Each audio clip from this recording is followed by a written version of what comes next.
Lumaki ako sa New Bedford, Massachusetts. Ang tatay ko ay taga Scotland at ang nanay ko naman ay taga Azores. Hindi madaling maging iba, lalo na para sa isang bata.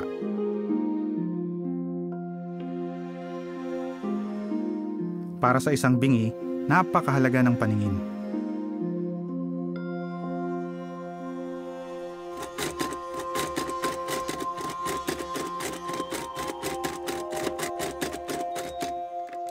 Ipinanganak na bingi si James at yun pa lang, mahirap nang harapin kung paano siya tuturuan at tutulungan.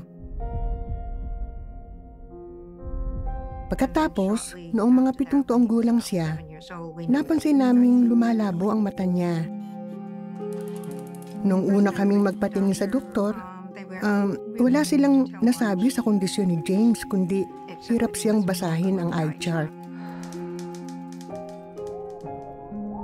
Hamon kay James ang pakiramdam na nag-iisa siya at ang mawala ng mga kaibigan na dati niyang kalaro.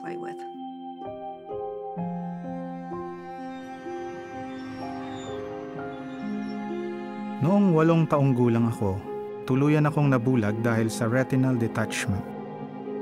Gumuho ang mundo ko.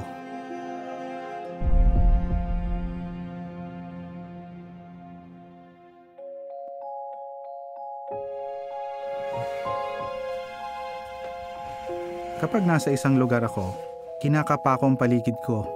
Parang idinodrawing ko sa isip ko ang pwesto ng mga bagay-bagay para makakilos ako. Minsan, nagugulat ang iba sa mga gusto kong gawin. May nai-enjoy rin akong mga gawain gaya ng ibang tao. Matalas ang pandama ko. Nakakakita ako gamit ang aking mga kamay. Mas ginagamit ni James ang kanyang pandama at imahinasyon dahil hindi siya nakakakita. Pero hindi yun hadlang para matutuhan niya ang mga bagay na natututuhan din natin.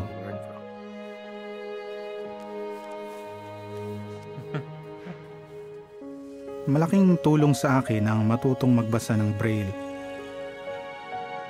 Hunyo 1976 noon, nang magbiyahe kami papuntang Perkins para sa aking interview. Kabadong-kabado ako noon at hindi ko alam kung ano ang mangyayari.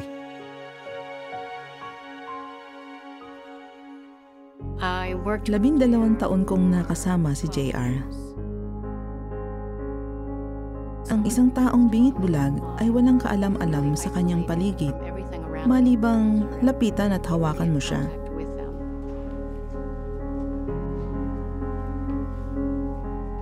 Tinuruan ako kung paano gamitin ang aking mga kamay para makapagtrabaho ako kahit hindi nakakakita. Natuto akong magbasa ng Ingles na Braille at tinuruan din ako ng American Sign Language. Nakatulong ito sa akin para makipag-usap sa iba. Interesado ako sa universo, sa mga bituin, mga planeta, at sa mga buwan nito. Good job. Lagi kong naitatanong, sino ang gumawa sa mga tao? Sa dagat, sa mga puno, sa lupa, sa lahat ng nasa paligid natin. Sinisikap kong maintindihan ang paligid sa pamamagitan ng aking pandama, pangamoy at panlasa.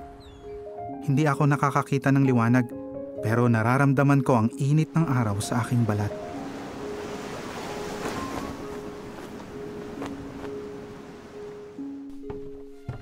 Sampung taong gulang ako nang makatanggap ako ng Bibliang Braille.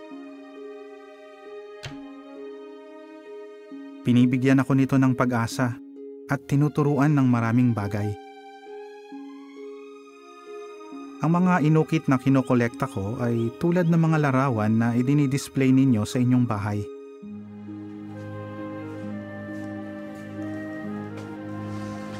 Si James ang chef namin, 2 araw sa isang linggo.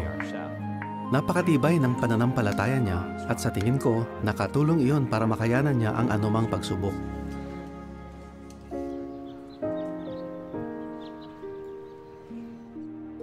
Malaking tulong sa akin ang pagdalo sa Kingdom Hall.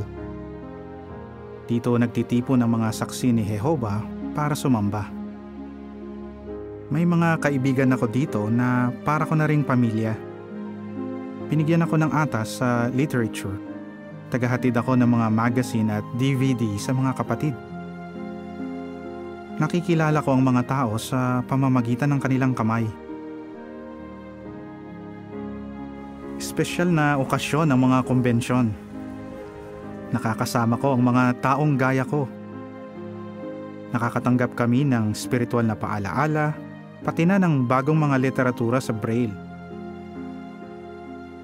Bulag ka man o bingi, o nakakakita ka at nakaririnig, mahalagang hasain natin ang ating kakayahang mga tuwiran at gamitin ang ating imahinasyon. Alam nyo, lagi kong sinasabi na kung sinabihan ako ng Diyos, ito ang mga bata at pwede kang pumili ng gusto mong maging anak. Ang isang to ay magiging football player, itong isa, artista, at itong isa naman, bingi at bulag. Malamang na hindi si James ang pipiliin ko at hindi ako siguro nagkaroon ng pinakamabait na anak sa mundo. Nang makilala ko ang Maylalang at malaman na maaari ko siyang maging kaibigan, nagkaroon ng kabuluhan ng buhay ko. Oo, higit pa ang mayroon ako ngayon kaysa sa nawala sa akin.